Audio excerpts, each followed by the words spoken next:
everyone. So I don't know if you've watched my short, probably not, but this is my first video in a few years, probably about 10 years. It's been absolute ages. I've been wanting to do ASMR again for a while, but to be honest, I'm not very good at it. I stutter loads and I'm really awkward, but maybe with a bit of practice I might get better.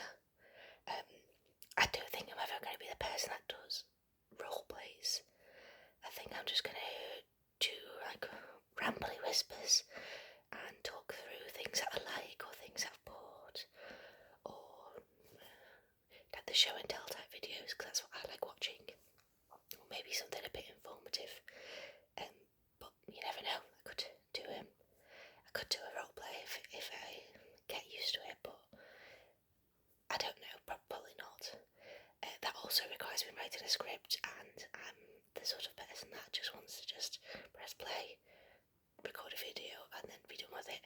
I haven't even got any capabilities of editing videos at the moment, or any facilities to do that, so I'm just using my phone. The audio is probably not the best, but a lot of people like that anyway, because, well, I know personally I like the videos that the sound quality is not the best, because I don't focus in too much on what people are saying. It's more like someone having the background, and I just find it a bit more authentic. So I'll get started, and today's video is going to be about books. I have bought so many books recently. I joined my work reading club last year, probably, I think it was, and that got me back into reading again. And I've always liked reading, but since I was a teenager I never read consistently or like quickly enough, so I'd half read a book and then forget. But I think the book club was great because it actually forced me to read quickly, and it forced me to say I've got a day to read this. That isn't to say I always read the books. There was like plenty of times where I only half read the book, but I went to the book club anyway.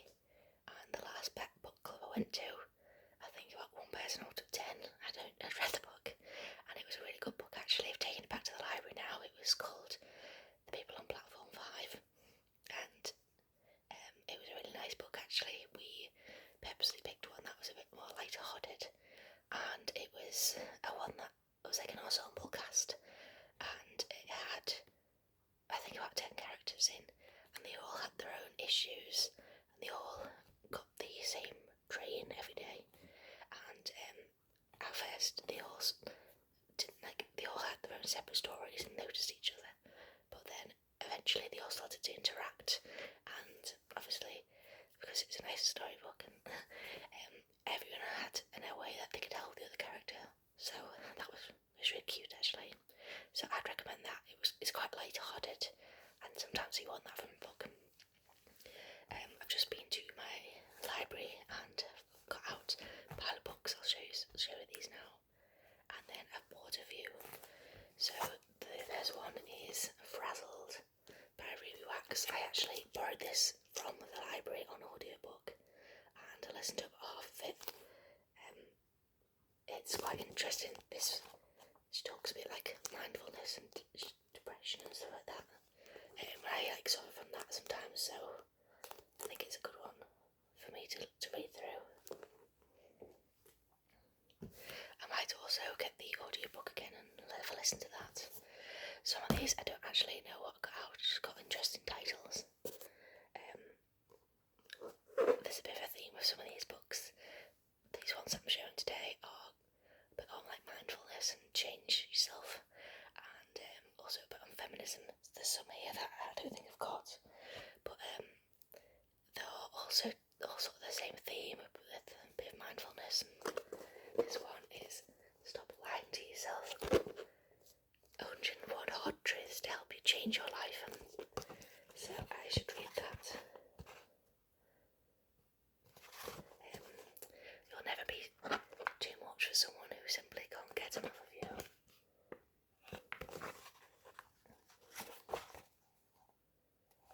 Regardless of how good your heart is, there comes a point where you have to start treating people how they treat you.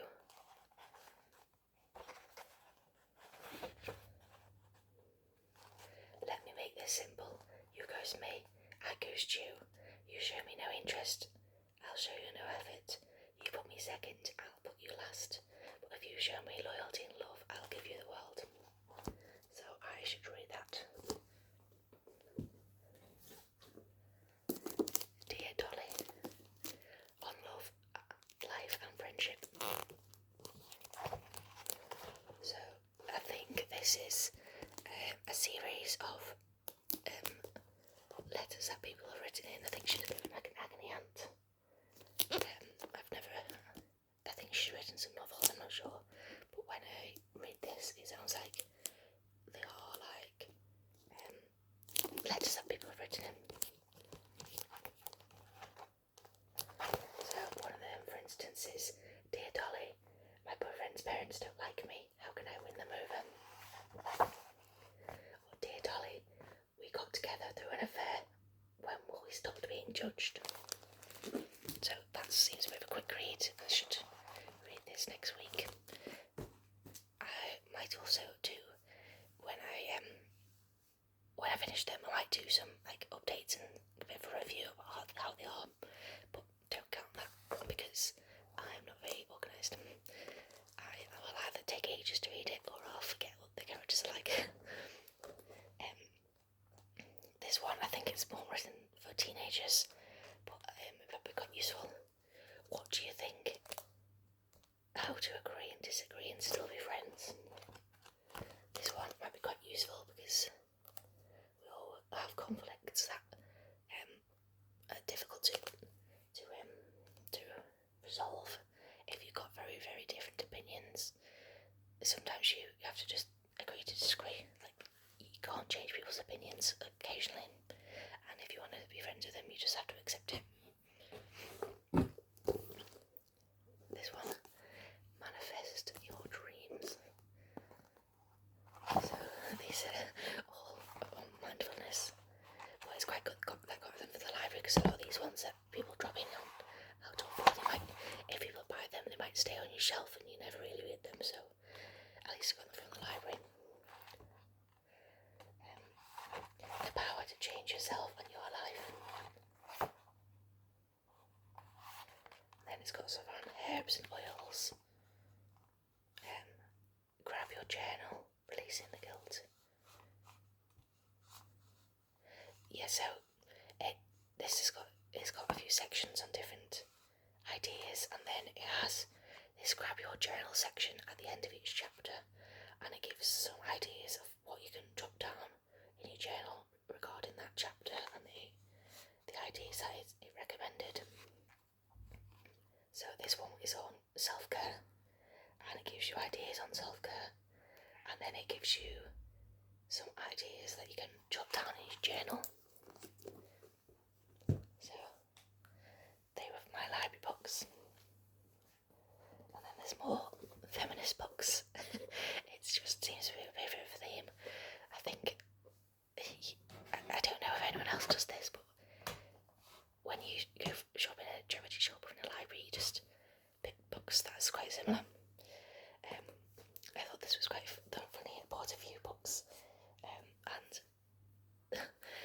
I'll have to show it. I'll show it this first.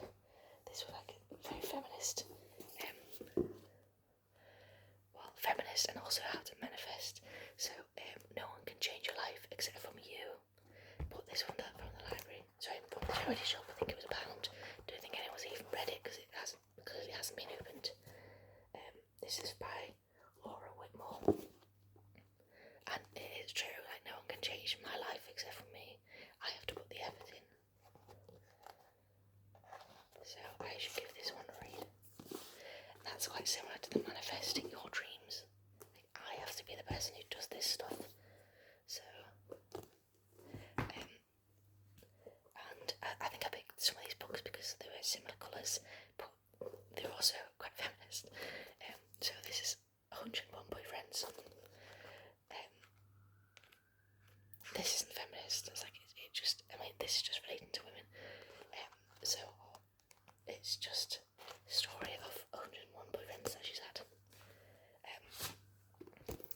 Everyday sexism.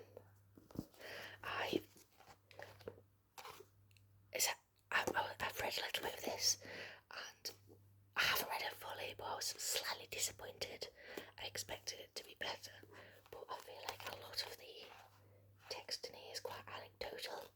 I know it is everyday sexism, but I thought it'd be a bit more like factual or statistical, like had a bit more of a statistical basis. But it's talking about. I don't want to read some of them out loud because they're not exactly the nicest language. But it's certain people's experiences, maybe with one particular person, and we always know that there are horrible people out there, but I think something statistically about how women are judged as like a society on a societal basis rather than an anecdotal thing might be a bit better.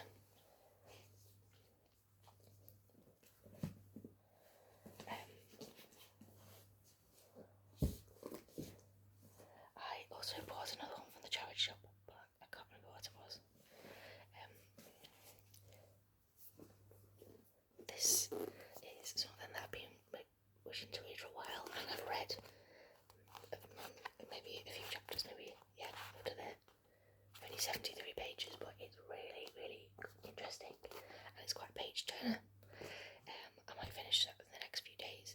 I watched a film, but the film glosses over a lot of the backstory.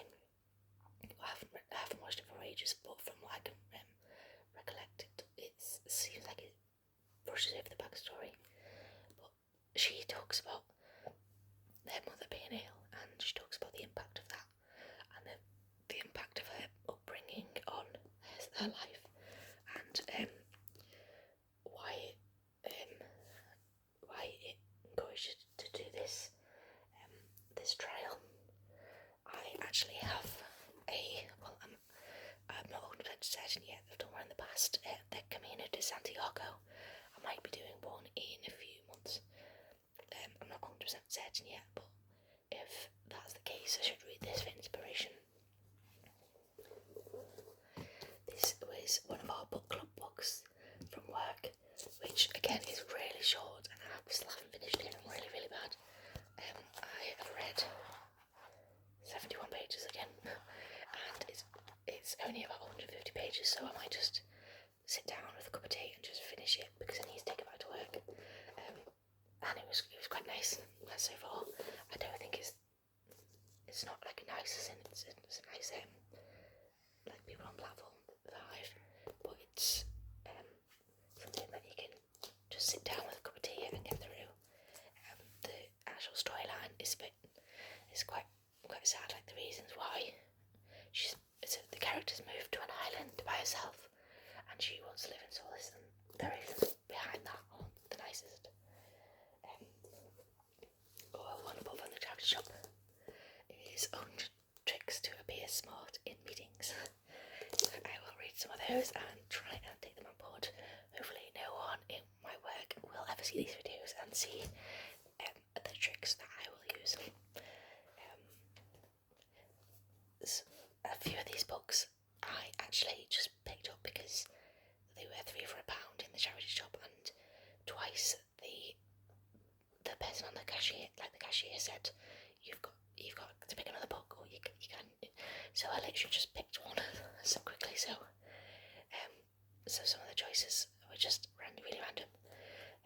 I really want to finish these series. It's the second book of Adrian Mole.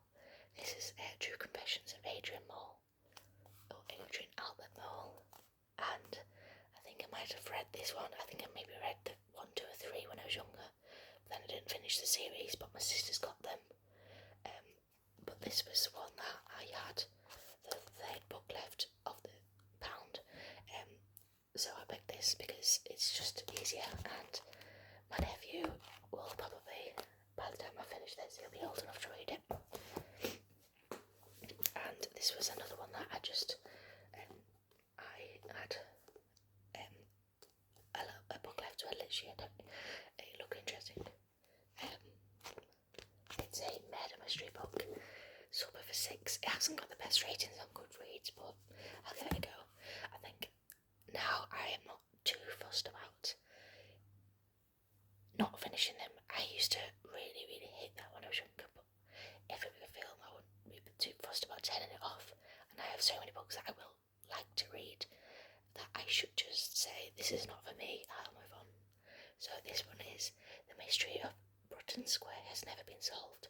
On that infamous night in 1977, 6 strangers were invited for dinner at Lady Sybil Anderson's Mayfair home.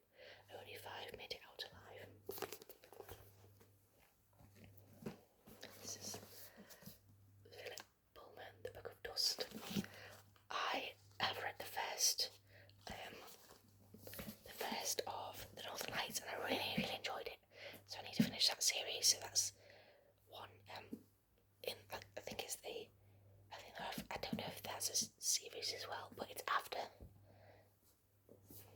the Northern Lights series. Caitlin Moran Anthology. I've got one of their other books on my shelf. Well, not on my shelf at the moment, they're all packed away because I'm moving house. So I will show you all of so many other books I have when I unpack them. So I should read all of these so I don't have to take them into my new house when I'm moving, but that requires a bit of effort. This, the Thursday Murder Club, this was one I picked up because I had, maybe, I can't remember, I think I might have picked this up because I had one left of the pound, because my family have got a copy, but because it's been passed around all the family, a copy's been lost somewhere, so I thought I'll give this a read because all my family really enjoyed it, and I think there might be a film coming out. And then the final one that I'm going to show is Sally Rooney, Normal People. This is a fairly quick read, so I should give that a read, and then I might pass this to my sister or my friend when I finished. I feel like they will probably quite enjoy it. So I hope you like this book tour, and I will go into more depth when I do a review, or I might do one that's not quite as fast paced. But I hope you enjoyed my first video from many years, and you can always check out my